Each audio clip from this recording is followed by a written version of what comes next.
அனைவருக்கும் வணக்கம். நம்மளுடைய மாடர்ன் சர்வே இன் தமிழ் யூடியூப் சேனலில் இப்போ நம்ம பார்க்கக்கூடிய இந்த வீடியோவானது குரூப் 1 கவுன்சிலிங் பேஜ் 2 பற்றி பார்க்குறது தான் இந்த பதிவு. சாரி, ஓரல் டெஸ்ட் 2 அதை பார்க்குறது தான் இந்த பதிவு.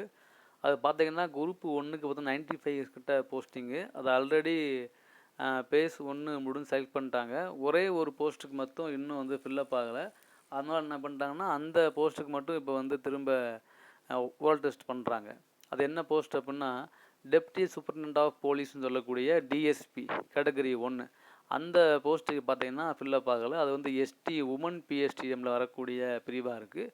ஸோ அதனால் என்ன பண்ணுறாங்கன்னா அதை வந்து ஓரல் டெஸ்ட்டுக்கு கூப்பிட்றாங்க. 1:3 ரேஷியோவில் கூப்பிட்றாங்க. அவங்க மெயின் எக்ஸாமில் வாங்கின மார்க் அடிப்படையில் அவங்க வந்து, அதாவது நம்மளுடைய போன வருஷம் ஆகஸ்ட் மாதம் 10லேருந்து நடந்த அந்த எக்ஸாமில், அந்த மெயின் எக்ஸாமில் வாங்கின மார்க்கை பேஸ் பண்ணி இவங்க வந்து ஓரல் டெஸ்ட்டு கூப்பிட்றாங்க.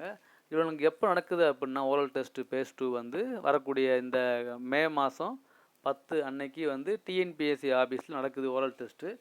அந்த 3 பேர்த்தில் யார் நல்லா பெர்ஃபார்ம் பண்ணுறாங்களோ அவங்களுக்கு அடுத்த இதில் வந்து கவுன்சிலிங் வச்சு அவங்களுக்கு போஸ்டிங் போடுவாங்க. ஸோ இதுதான் இதனுடைய ரூல்ஸு. அந்த 3 பேர் யாருன்னு இந்த கீழே உள்ள நம்பரில் உள்ளவங்க தான் 3 பேர். அவங்களுக்கு இண்டிவிஜுவலாக அனுப்ப மாட்டாங்க. எஸ்எம்எஸ் இண்டிவிஜுவலாக போஸ்டலில் எதுவும் அனுப்ப மாட்டாங்க. எஸ்எம்எஸ் மூலமாகவும் மெயில் மூலமாக அனுப்பிச்சிருப்பாங்க. அவங்க அந்த 10/5 மே அன்னைக்கு, அந்த 10 மே அப்போ அவங்க டிஎன்பிஎஸ்சி ஆஃபீஸில் போயிட்டு அந்த ஓரல் டெஸ்ட்டை கண்டக்ட் பண்ணி அதில் அவங்க தேர்வு செய்யக்கூடிய பட்சத்தில் அவங்களுக்கு வந்து போஸ்டிங் கொடுப்பாங்க. இதுதான் வந்து ரியாலிட்டி. ஸோ நம்ம பேஸ் 2 வந்து ஜேடிஓ பேஸ் 2 எப்போ வச்சுக்கிட்டு இருக்கோம். அதில் வந்து இப்போ குரூப் 1 பேஸ் 2 வந்திருக்கு. சரி, பார்ப்போம். தேங்க்யூ.